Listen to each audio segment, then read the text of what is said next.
Good afternoon, everybody. Can you hear me in the back there? Can you hear me in the front? Yes. Okay, we're going to do this one a little different than in the past. We have a lot of history with the Hunters. I done took you back to 1852 when your great-grandfather was born a slave, came out of North Carolina. We done took you through Wash Hunter. We done took you through Ellick Hunter and Aquila Hunter, and now you're down to just us. Okay, but this all you get. So what I want to do a little different this year than in the past is that I would like to, well, first thing first, I want to mention Buster Hunter and his daughter with her kids and grandkids are here with us.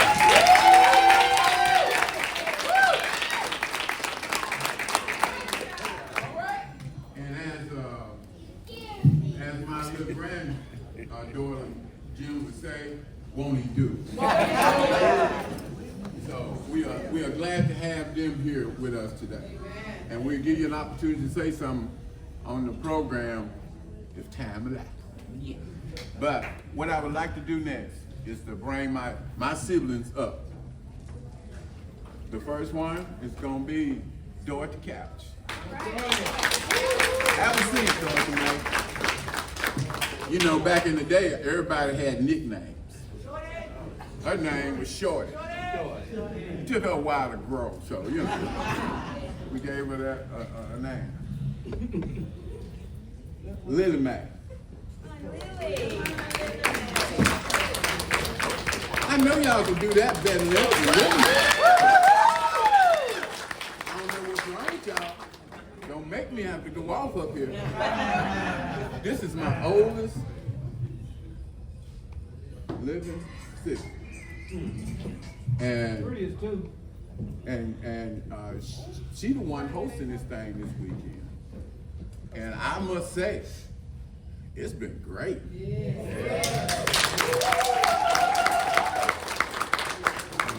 I know that, you know, she probably ain't did much of the work, but she's still hosting it, and she using her name, so, you know, she get the, you know, accolades. Robert Lee.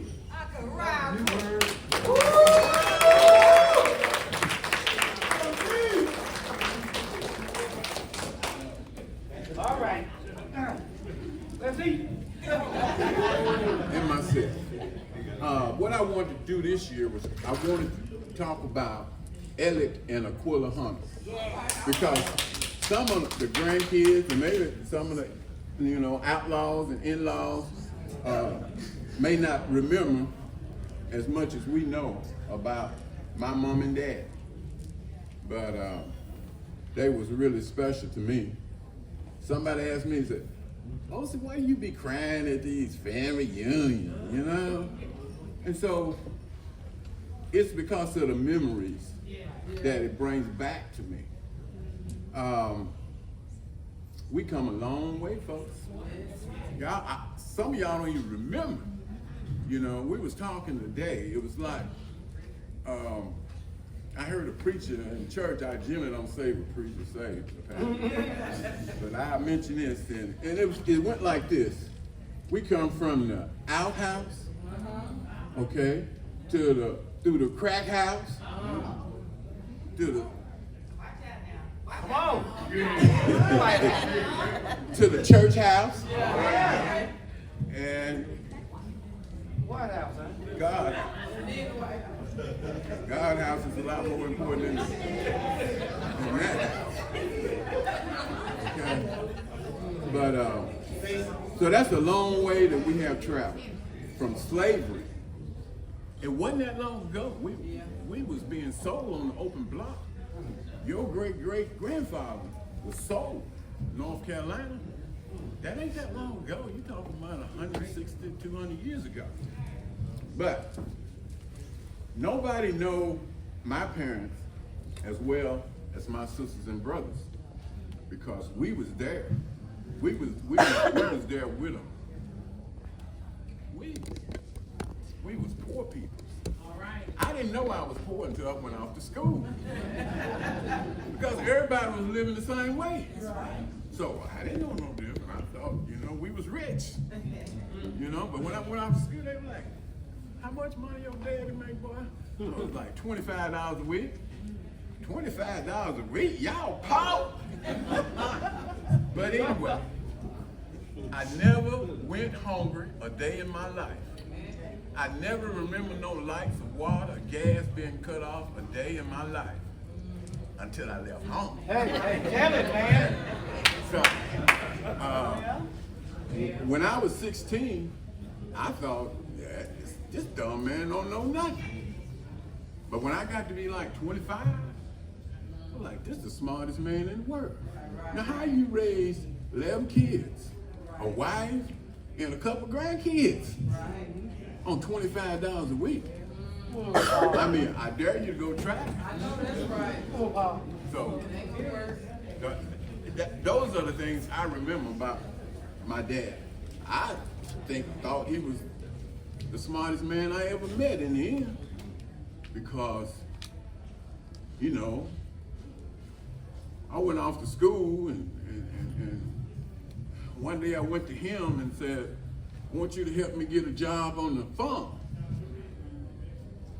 He said, I won't do it. It's not gonna happen. He said, I expect more out of you. You go do it. So I took my tail between my legs and I went on and did what I had to do, But it was advice like that kept us on the straight and narrow, I ain't gonna say he didn't ever have to come get us out of jail, because I'd be telling a lie. But he never had to come visit the prison, okay? And some things I still can't talk about, but we made it. We made it over. And y'all are the result of his hard work and we making it over. Right. And I would like for my sister, Lily, to come up and tell us a little bit about my mama, because she's talking about another woman that was just what I classified as just awesome, we didn't realize that our parents was as smart as they was until they was no longer here or we grew up. Because when we grew up and started having to pay bills, buy food for the kids and grandkids, things y'all doing right now that I hear y'all complain about, how high everything is. Well, that's just the way it is. That's your job. That's your charge. That's what you are here for, to take care of the next generation. That's your charge. So, as my daddy told me, just go do what you're supposed to do. Come up, Lily.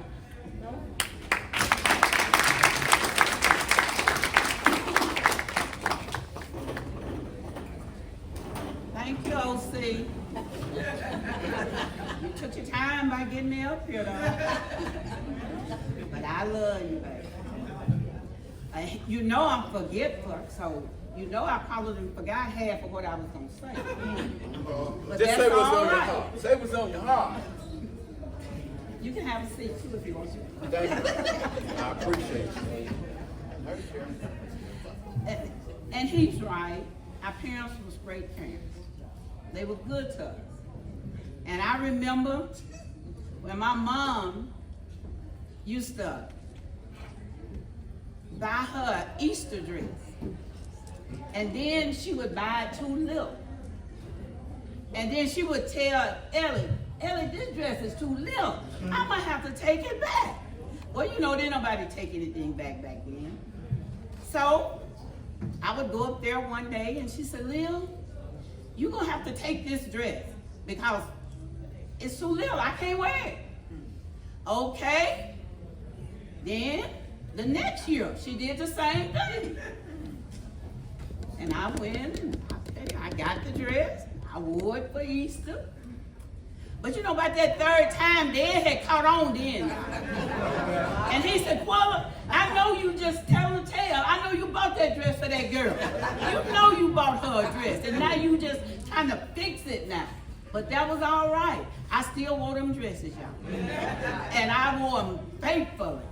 Amen. But you know, it was just good. Like I say, I remember they didn't have to, like OC said first, I don't ever remember going without meat. You know, most people said they had food, right, but they didn't have meat. I don't ever remember Dad not putting meat on the stove for us.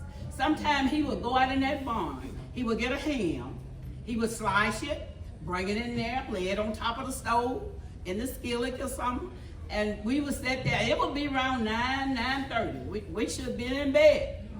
And honey, we would sit there and eat that ham and eat that bread and enjoy ourselves, you know. But that's just the way it was. You know, we didn't never go hungry. But because, why? We had gardens, we had truck patches, we had all of that stuff. So it took that to make a meal with the meat. And look, OC them say my daddy used to kill 9 hogs, and he wouldn't even kill a hog if he didn't have 9 hogs to kill. Well, see, I don't remember any of that, because I didn't have to do any of that. I was a girl. I didn't have to do any of that. And I was the oldest girl. So that's why I really didn't have to do any of that, too. And, you know, they had me spoiled good. And I loved it, too, y'all. I did. I used to see Charlene, my cousin, coming. They would go out there, and her grandma, they would clean chillings. And now Aline said she used to have to clean chillings too. But I never see her clean it. But Dorothy say she used to clean chillings. Oh, you didn't clean it? Well, I don't remember her cleaning. But I know I didn't never clean it. I couldn't even wash my baby's dirty diaper, y'all. I'm just gonna tell the truth. Because when, you know, they wore real diapers then. And we had to wash them out. And look, I couldn't wash mine out. And every time I go to wash it out, I go, and I was a weak-stomached person. And so, you know, my dad would tell me, get your ass on that house. That's just the way he did it. Dad spoke what he said, you know, and he meant what he said. And believe me, when he told me to get my little so-and-so in that house, I would take off running, y'all. I have a child now, y'all. But still, I couldn't even watch that baby die. Now, you know that was safe. That was Paul, too, y'all. Amen.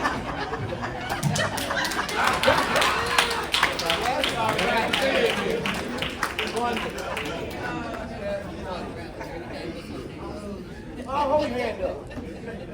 Dorothy Mac, There you go, right there. better known as Shouty.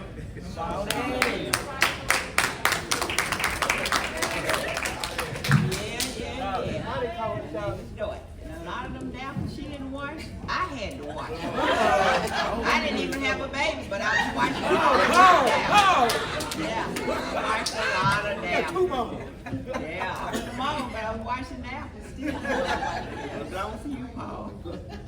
Yeah, and our mom, we had a good mom and a good dad, like she said. I can't remember the day I went hungry because my dad always, when I came along, he wasn't killing 9 hogs. Every year he was killing at least 4 or 5 hogs. And everything around Thanksgiving. And then he always kept a big truck patch. He would make the boys come out and help chop it and fix it with the garden. We had some of everything you can name. We didn't go to the store. We went out to the barn because they would fix it and put it in the barn. Back in them days, we even had popcorn, sweet potatoes, you name it, carrots. A lot of stuff we had, a lot of black folks didn't have. My mother worked in the house with a white lady.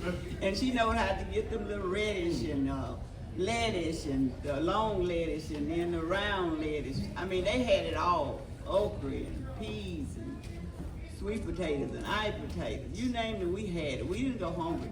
And then a lot of times around Thanksgiving, when Dad would get ready to kill the hogs, he would go down there and call his brother, Uncle Buster Hunter.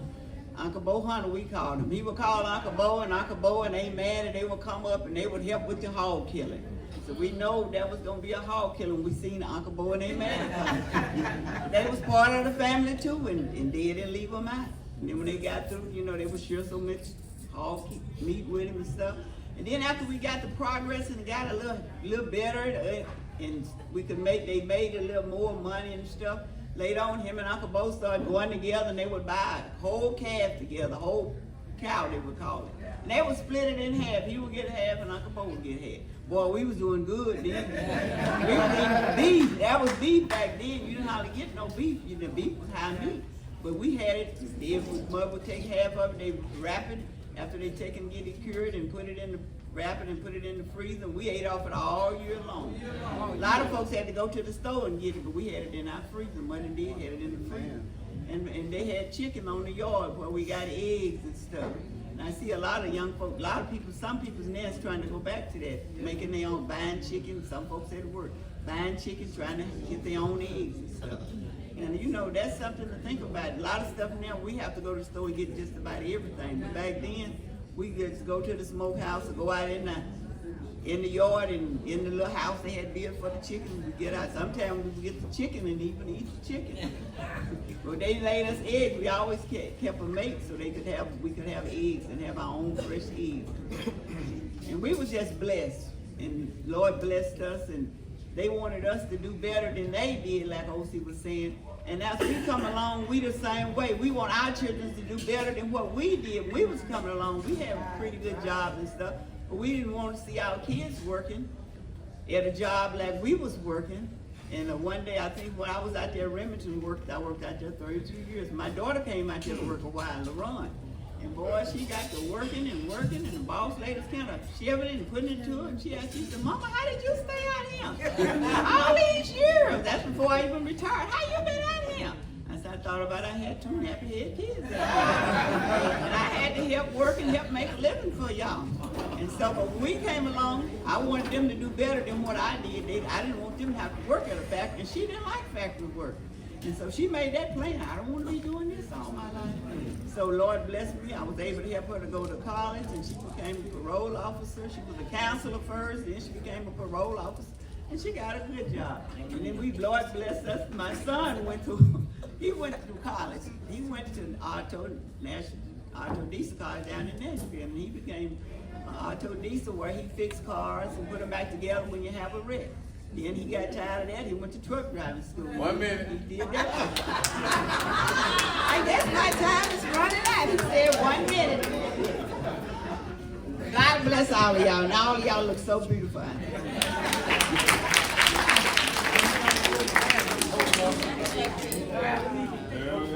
Standing ovation. Okay, I'm not as long-winded as the rest of y'all.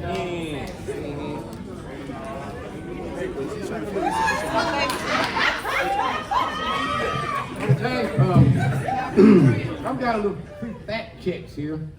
Last year that we killed hogs, as I can recall, my pops, I wish Perry was here, we killed 14 hogs. Uncle Bo brought about 5 hogs over. He was buying had 2.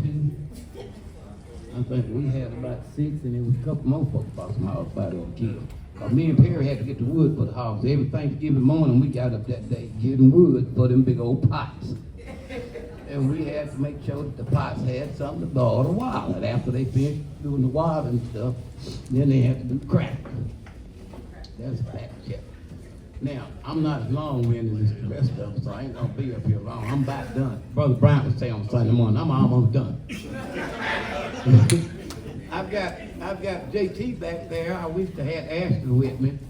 If he had that keyboard, I'd go and sing a song, but they already pushed me to the side. So I'm gonna go ahead on, and I know y'all thinking I'm gonna sing, ain't you?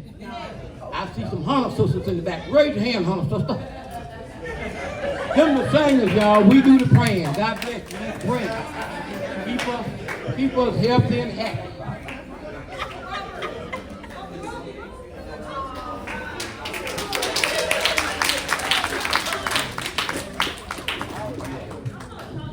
Yeah, I love my folks. And I can always have plenty to say about them. Some good, some bad, and indifference.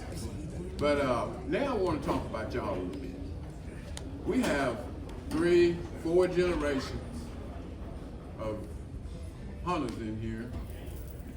With all the grandkids of Aquila Hunter and their spouses, stand up.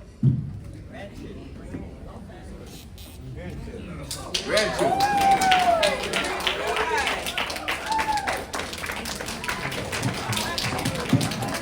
Look at God.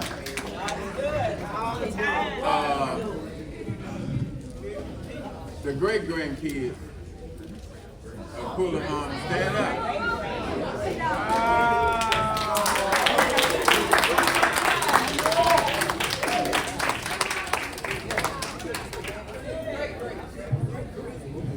And y'all some good looking kids too. Thank you. The great grandkids. All right.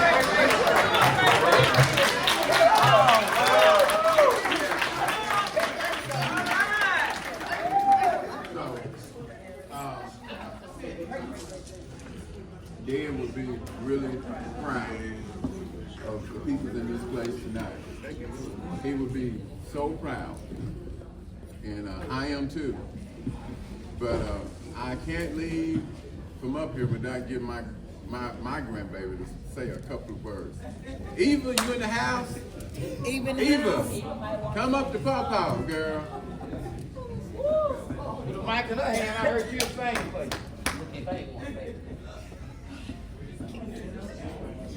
Will you sing Pawpaw's song?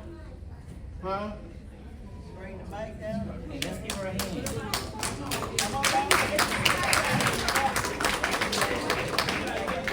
Say Pawpaw's song? 3 seconds, that's all you It's get. gonna be something you ain't gonna We won't eat it.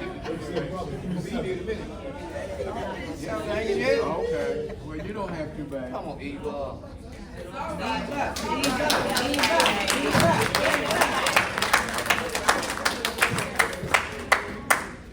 No? Okay.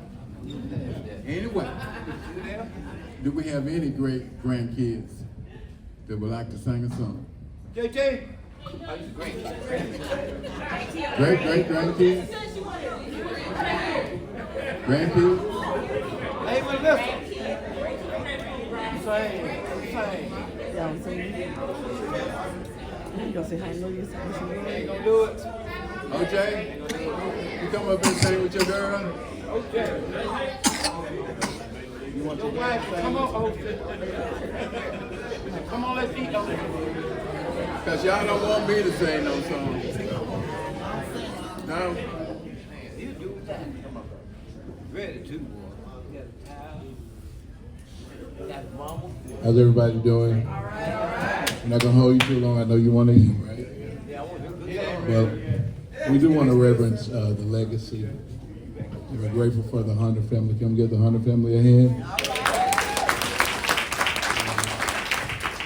Lots of love. You never know when the love is not there, but that's why you need to live every single day.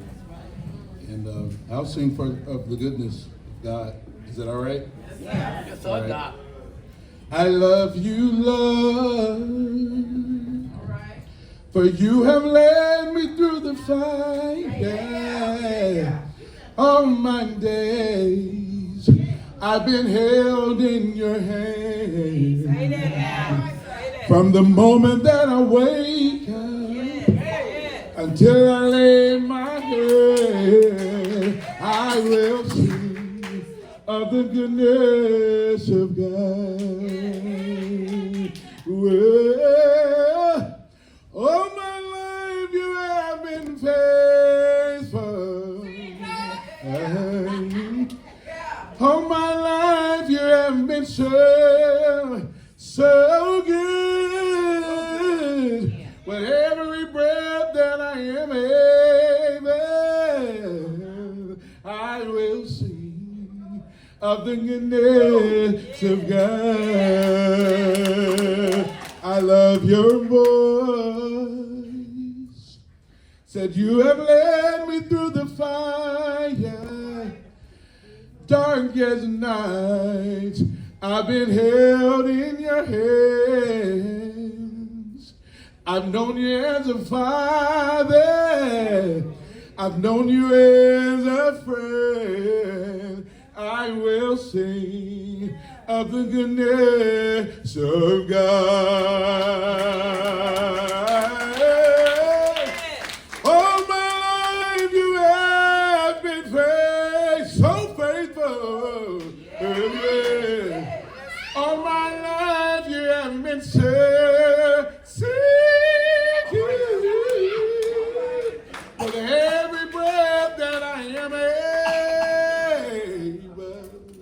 I will sing of the goodness of God. I will sing of the goodness of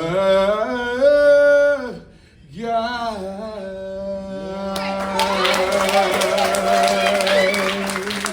Hallelujah. Hallelujah.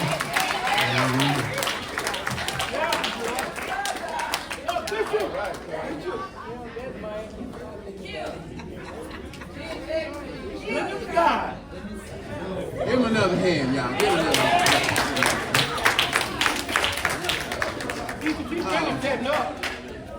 It's one other thing I need to cover why they I originally wasn't gonna put this on the program, but since they run a little late, I always have a ram in the bush.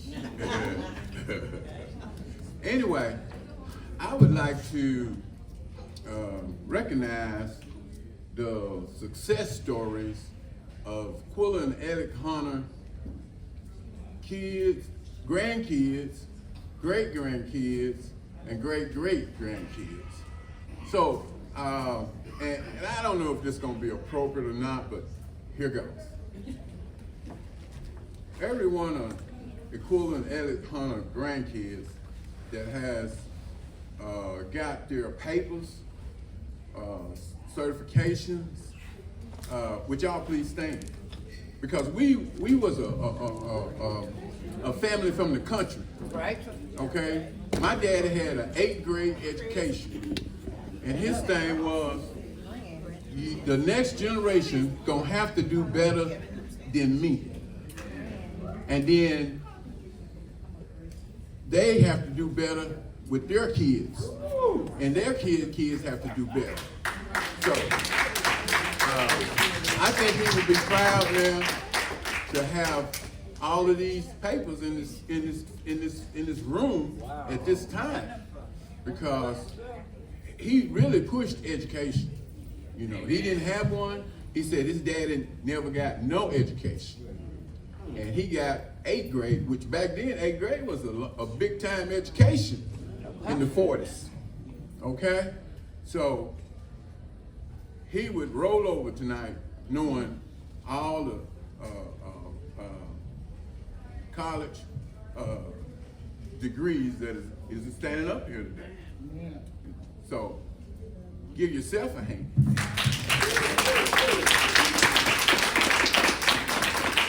standing for Katina Woodford. All right. Yes, I'm standing for Leroy Jr. then. I'm gonna stand for Alex Hunt. I'm standing for April Sunshine. All right.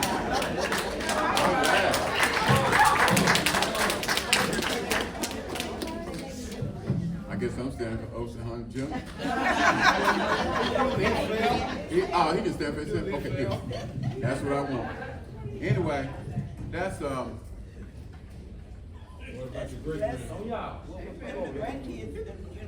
great grand. Yeah, those are grandkids. Now we need the great grandkids. All the great grands. That's what I'm talking about. Look at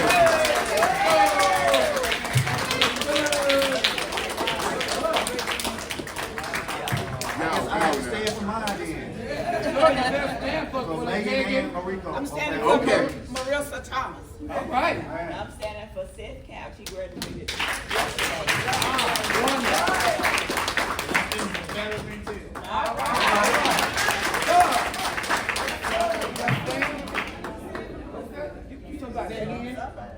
Who? Who's standing for him?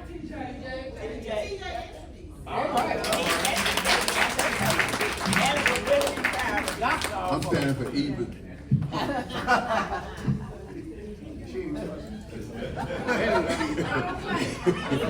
Anyway. I'm speaking into existence. But this is a nice looking group of folks. It's a wonderful group. And y'all apparently are pretty smart too. And I'm just glad to be around you. Glad to hang out with you. I be trying to soak up anything I can remember. Of course, I still forget things too. You know, and I can tell y'all one more joke about Ann Daddy. And Daddy, y'all. Anyhow, one day, and Daddy, better known as H, was in the kitchen at home down 31 South, and he got slapped by my sister, Aline. Yeah, he slapped fire from H. Okay, now H being a man from the country, different set of rules in the country. Okay, so H slapped Aline back. Okay, heated up the water in the sink. My daddy just happened to be walking in and saw that slap.